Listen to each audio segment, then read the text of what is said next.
Hello दोस्तों, कैसे हैं आप लोग? आई होप आप लोग अच्छे होंगे। आज हम सामाजिकरण प्रक्रिया का अगला पार्ट लेकर आए हैं, जिसमें हम कोलबर्ग का नैतिक विकास सिद्धांत को देखेंगे कि वह कैसे सामाजिकरण की प्रक्रिया को पूरी करने में मदद करता है। लॉरेंस कोलबर्ग ने जीन पियाजे के नैतिक विकास के काम को आगे बढ़ाया और अपना स्वयं का व्यापक सिद्धांत विकसित किया। उन्होंने निष्कर्ष निकाला कि नैतिक तर्क चरणों में आगे बढ़ता है। ये चरण सार्वभौमिक होते हैं। उन्होंने नैतिक दुविधाओं का उपयोग करके अपने शोध किए, जिसमें सबसे प्रसिद्ध हेंज की दुविधा है। हेंज की दुविधा क्या थी, अब हम उसके बारे में पढ़ेंगे। हेंज दुविधा का उदाहरण, यूरोप में एक महिला मरने वाली थी क्योंकि उसे एक विशेष प्रकार का कैंसर था। एक फार्मासिस्ट था जिसने हाल ही में एक दवा खोजी थी जो उसे बचा सकती थी। दवा बनाने में $200 लगते थे, लेकिन फार्मासिस्ट $2000 चार्ज कर रहा था। बीमार महिला के पति हेंज सभी परिचितों के पास मदद लेने के लिए गए, लेकिन वह केवल $1000 ही इकट्ठा कर पाए। वह फार्मासिस्ट के पास गए और उससे दवा की कम कीमत पर देने और बकाया राशि के लिए बाद में भुगतान करने की भीख मांगी, लेकिन फार्मासिस्ट ने कहा, नहीं, मैंने दवा खोजी है और इससे पैसे कमाने वाला हूँ। निराश होकर हेंज ने दुकान तोड़ दी और अपनी पत्नी के लिए दवा चुरा ली। क्या हेंज को दवा चुरा लेनी चाहिए थी? कोलबर्ग ने लोगों के जवाबों पर ध्यान केंद्रित नहीं किया कि हेंज को क्या करना चाहिए था, बल्कि इस पर ध्यान केंद्रित किया कि उन्होंने अपने निर्णय को कैसे उचित ठहराया। कोलबर्ग ने नैतिक तर्क के 3 स्तर और प्रत्येक स्तर के भीतर 2 चरण प्रस्तावित किए। कुल मिलाकर 6 चरण हैं। तो वह 6 चरण क्या क्या हम देखेंगे। अब है पहला, पूर्व पारंपरिक नैतिकता, प्री कन्वेंशनल मोरलिटी, लगभग 9 वर्ष की आयु तक होती है। इस स्तर पर बच्चे के नैतिक निर्णय मुख्य रूप से परिणामों और व्यक्तिगत लाभ पर आधारित होते हैं। वे नियमों का पालन करते हैं ताकि दंड से बच सकें या पुरस्कार प्राप्त कर सकें। अब इसमें चरण 1 क्या, दंड और आज्ञाकारिता अभिविन्यास, ओबीडियंस एंड पनिशमेंट ओरिएंटेशन। परिभाषा क्या है, नियम इसलिए माने जाते हैं क्योंकि ऐसा ना करने पर दंड मिलेगा। सही व्यवहार वह है जो दंड से बचाता है। बच्चे अधिकार की शक्ति को पहचानते हैं। हेंज की दुविधा, हेंज को दवा नहीं चुरानी चाहिए थी क्योंकि उसे जेल जाना पड़ेगा। अगर वह जेल जाएगा तो उसकी पत्नी को उसकी देखभाल करने वाला कोई नहीं होगा। चरण 2 क्या है, व्यक्तिगत हित और विनियमन अभिविन्यास, individual and exchange and instrumental purpose orientation. परिभाषा, सही वह है जो व्यक्तिगत हितों की पूर्ति करता है। मुझे क्या मिलेगा का विचार हावी होता है।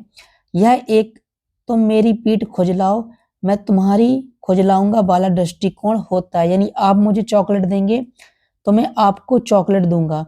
हेंज की दुविधा में हेंज को दवा चुरानी चाहिए थी क्योंकि उसे अपनी पत्नी की जरूरत है। अगर वह मर जाती तो वह अकेला रहेगा, या उसे दवा तभी चुरानी चाहिए जब वह उसे बाद में चुका सके। अब चरण 2 क्या है, पारंपरिक नैतिकता, कन्वेंशनल मोरलिटी, किशोर अवस्था और अधिकांश वयस्क इस अवस्था में होते हैं। इस स्तर पर व्यक्ति के नैतिक निर्णय सामाजिक अपेक्षाओं, मानदंडों, नियमों पर आधारित होते हैं।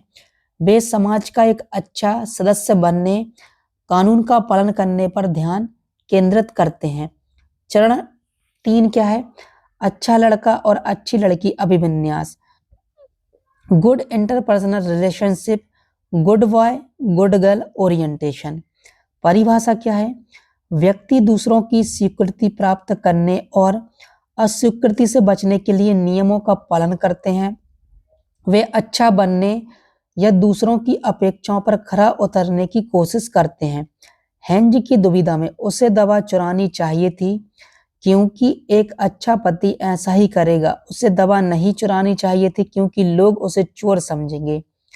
चरण 4 क्या है? कानून और व्यवस्था अभिविन्यास, maintaining social order, law and order orientation. परिभाषा: व्यक्ति कानून और सामाजिक व्यवस्था को बनाए रखने के लिए नियमों का पालन करते हैं।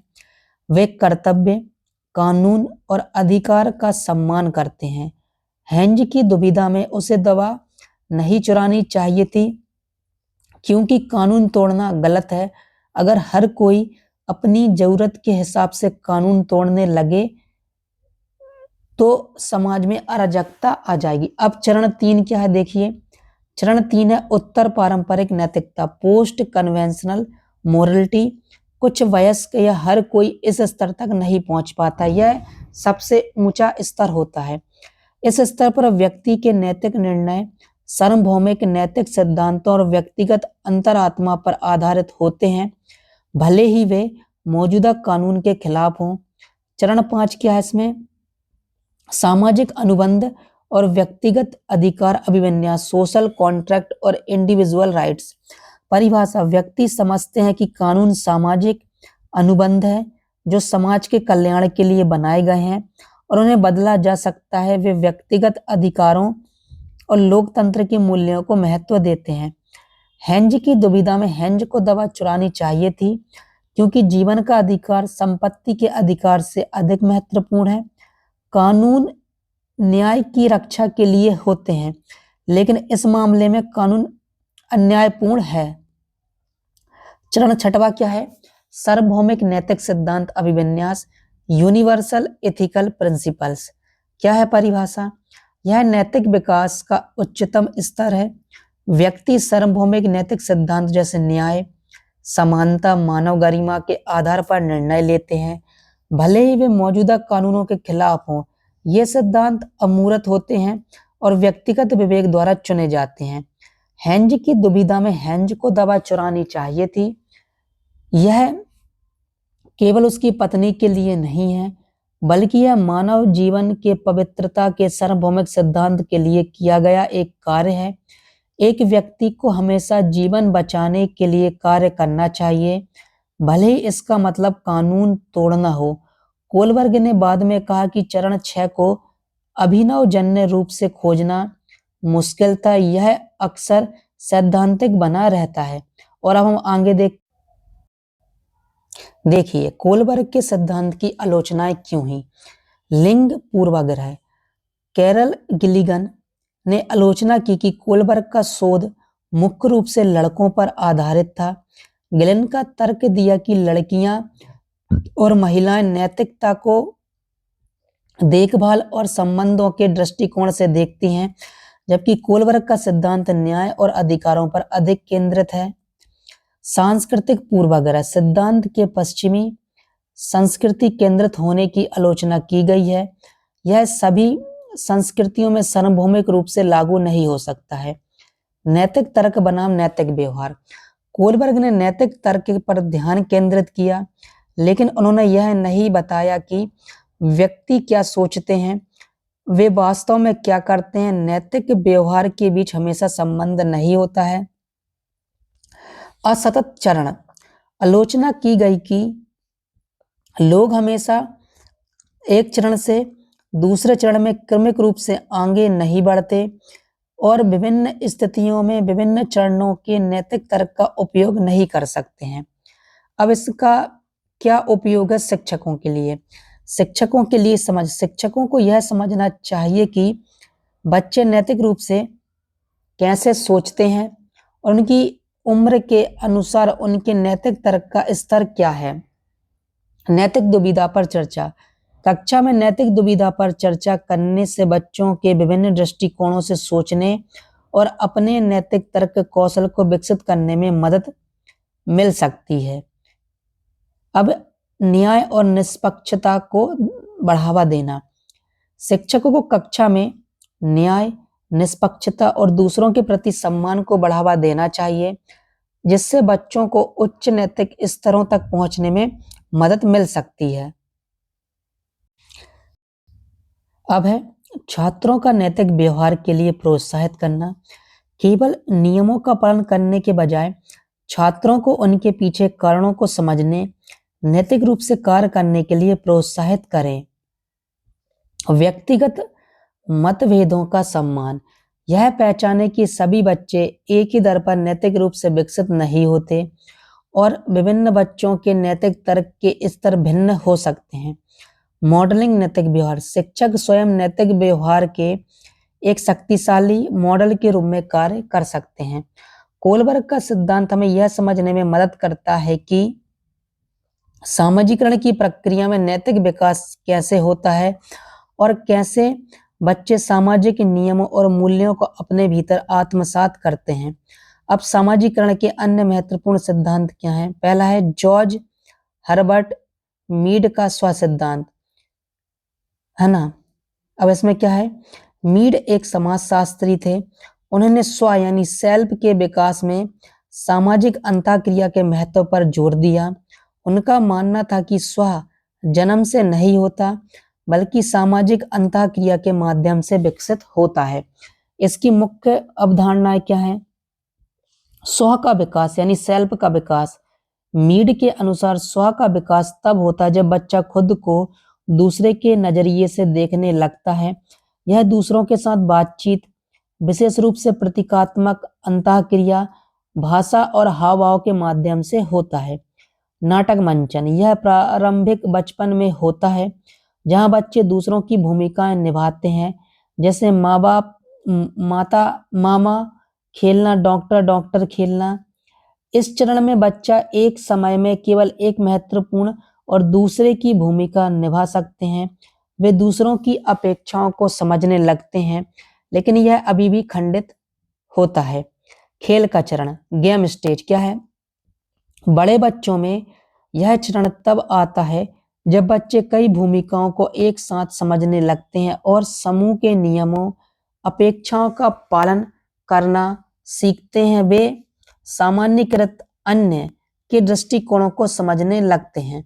और देखिए, सामान्यीकृत अन्य, यह समाज के सामान्यीकृत दृष्टिकोण, मूल्यों और मानदंडों का आंतरिक कारण है। यह तब होता है जब बच्चा केवल विशिष्ट व्यक्तियों की भूमिकाओं को ही नहीं समझता बल्कि पूरे समुदाय या समाज की अपेक्षाओं को समझने, उनके अनुसार व्यवहार करने में सक्षम हो जाता है।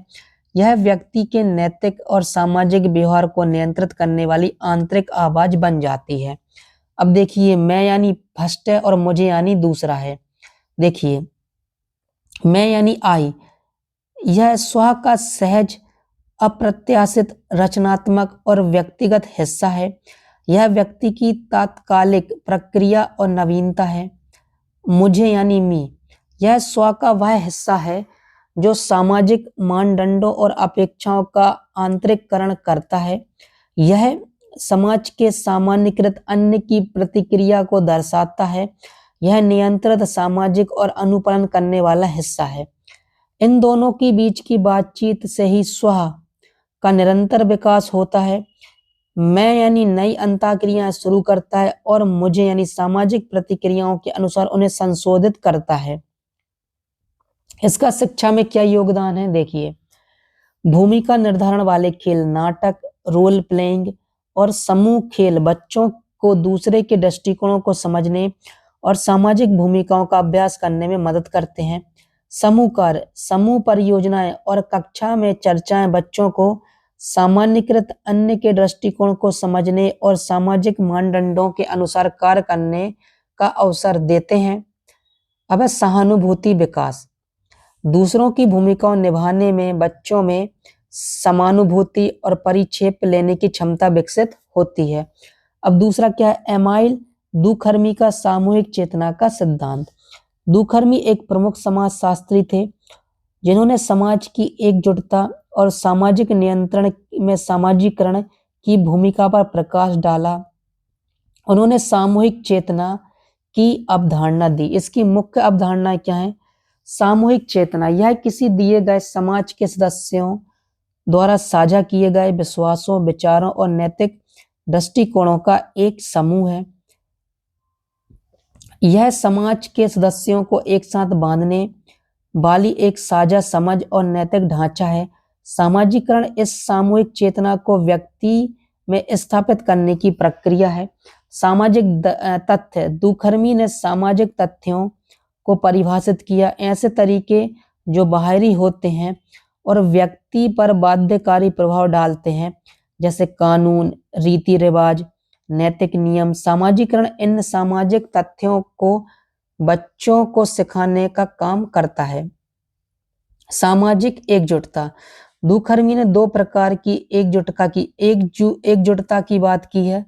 यांत्रिक एकजुटता, यह सरल समाजों में पाई जाती है। यहाँ लोग समान अनुभव, विश्वास और मूल्यों को साझा करते हैं। सामाजिकरण इस प्रकार की एकजुटता को मजबूत करता है। जैविक एकजुटता, यह जटिल आधुनिक समाजों में पाई जाती है, जहां लोग अपनी विशेषज्ञता और कार्यों के आधार पर एक दूसरे पर निर्भर होते हैं। इस प्रकार की एकजुटता में भी सामाजिकरण महत्वपूर्ण है, लेकिन यह विविधता के प्रति अधिक सहिष्णु होता है। शिक्षा की भूमिका। दुखर्मी का मानना था कि शिक्षा सामाजिकरण का सबसे महत्वपूर्ण औपचारिक साधन है। स्कूल बच्चों को साझा मूल्यों, मानदंडों और इतिहास को सिखाकर सामूहिक चेतना को स्थापित करने में मदद करते हैं, जिससे उन्हें समाज के कार्यात्मक सदस्य बनने में सक्षम बनाया जाता है। अब इसका शिक्षा में क्या योगदान है, स्कूल में क्या योगदान है? नागरिक शिक्षा। स्कूल बच्चों को समाज के नियमों, कानूनों और नागरिक कर्तव्यों को सिखाकर उन्हें जिम्मेदार नागरिक बनाते हैं। साझा मूल्य। स्कूल साझा मूल्य जैसे ईमानदारी, अनुशासन, सम्मान को बढ़ावा देते हैं, जो सामाजिक एकजुटता के लिए आवश्यक हैं। सामुदायिक भावना। स्कूल में विभिन्न गतिविधियों और आयोजनों के माध्यम से सामुदायिक भावना को बढ़ावा मिलता है। तो दोस्तों यह और देखिए अब क्या है, तालकोट पार्सनन्स का प्रक्रियात्मक सिद्धांत। पार्सनन्स एक प्रक्रियात्मक समाजशास्त्री थे, जिन्होंने सामाजिकरण को समाज के प्रभावी कामकाज के लिए एक आवश्यक प्रक्रिया के रूप में देखा। उनका मानना था कि सामाजिकरण व्यक्तियों को समाज के नियमों और मूल्यों को आत्मसात करने में मदद करता है, ताकि सामाजिक व्यवस्था बनी रहे। मुख्य अवधारणाएं क्या है? आंतरिकीकरण। सामाजिकरण वह प्रक्रिया है जिसके द्वारा समाज के मूल्यों, मानदंडों व्यक्तियों द्वारा आत्मसात किए जाते हैं, जिससे वे अपने स्वयं के व्यवहार के लिए आंतरिक मार्गदर्शक बन जाते हैं। भूमिका अपेक्षाएं। सामाजिकरण को व्यक्तियों को विभिन्न सामाजिक भूमिकाओं जैसे छात्र, पुत्र, पुत्री, नागरिक से जुड़ी अपेक्षाओं को सीखने में मदद करता है। सामाजिक व्यवस्था और स्थिरता। पार्सन्स का मानना था कि प्रभावी सामाजिकरण सामाजिक व्यवस्था और स्थिरता को बनाए रखने के लिए महत्वपूर्ण है। यह सुनिश्चित करता है कि लोग समाज के मानदंडों और अपेक्षाओं के अनुसार कार्य करते हैं। परिवार और स्कूल की भूमिका। परिवार प्राथमिक सामाजिकरण का कार्य करता है, बच्चों को बुनियादी मूल्यों और भावनात्मक सुरक्षा प्रदान करता है। अब है स्कूल। स्कूल द्वितीयक सामाजिकरण का कार्य करता है, बच्चों को सार्वभौमिक मूल्यों, मानदंडों, उपलब्धि पर आधारित मानकों को सिखाता है, जो समाज में सफलता के लिए आवश्यक हैं। स्कूल बच्चों को परिवार की संकीर्ण मानदंडों से निकालकर व्यापक सामाजिक मानदंडों में एकीकृत करता है। अनुरूपता। सामाजिकरण व्यक्तियों को समाज के मानदंडों के अनुरूप व्यवहार करने के लिए प्रोत्साहित करता है, जिससे सामाजिक एकजुटता बढ़ती है। अब इसका शिक्षा में क्या योगदान है? स्कूल में नियम और दिनचर्या। स्कूल में नियमों और दिनचर्या का पालन बच्चों को सामाजिक अपेक्षाओं के अनुरूप ढालना सिखाता है। शैक्षणिक उपलब्धि पर जोर। स्कूल में शैक्षणिक सफलता और योग्यता पर जोर बच्चों को प्रतिस्पर्धी और उपलब्धि उन्मुख समाज में कार्य करने के लिए तैयार करता है। सामाजिक नियंत्रण। स्कूल एक सामाजिक नियंत्रण तंत्र के रूप में कार्य करता है, जो यह सुनिश्चित करता है कि बच्चे समाज के मूल्यों और मानदंडों को सीखते हैं। अब इसका और देखिए, ये सभी सिद्धांत सामाजिकरण के विभिन्न पहलुओं पर प्रकाश डालते हैं, जिसमें यह मीड यानी स्व के विकास और सामाजिक अंतःक्रिया की भूमिका पर निभाते हैं। दुखर्मी समाज की एकजुटता, सामूहिक चेतना को बनाए रखने में सामाजिकरण की भूमिका है। पार्सन सामाजिक व्यवस्था और स्थिरता के लिए सामाजिकरण एक प्रक्रियात्मक महत्व है। एक शिक्षक के रूप में इन सिद्धांतों की समझ आपको यह जानने में मदद करेगी कि बच्चे सामाजिक दुनिया को समझते हैं, अपनी पहचान विकसित करते हैं, समाज के नियम और मूल्य सीखते हैं। यह आपको एक प्रभावी और समावेशी कक्षा वातावरण बनाने में सहायता करेगा, जो बच्चों के सर्वांगीण सामाजिकरण को बढ़ावा देगा। तो दोस्तों, यह इसका अंतिम वीडियो था। मैं कोशिश करूंगा कि आपको और अधिक से अधिक इसके बारे में जानकारी दूं। तो आपको वीडियो कैसा लगा कमेंट बॉक्स में जरूर बताएं। आपको मेरे नोट्स अच्छे लग रहे हैं कि नहीं, मेरा पढ़ाने का तरीका आपको अच्छा लग रहा है कि नहीं, मैं क्या क्या गलती कर रहा हूं, आप कमेंट बॉक्स में जरूर बताइएगा। क्योंकि आप मेरी एक फैमिली की तरह हैं। जब आप मेरी मदद करेंगे तो मैं एक बेहतर टीचर बन पाऊंगा। नमस्ते दोस्तों।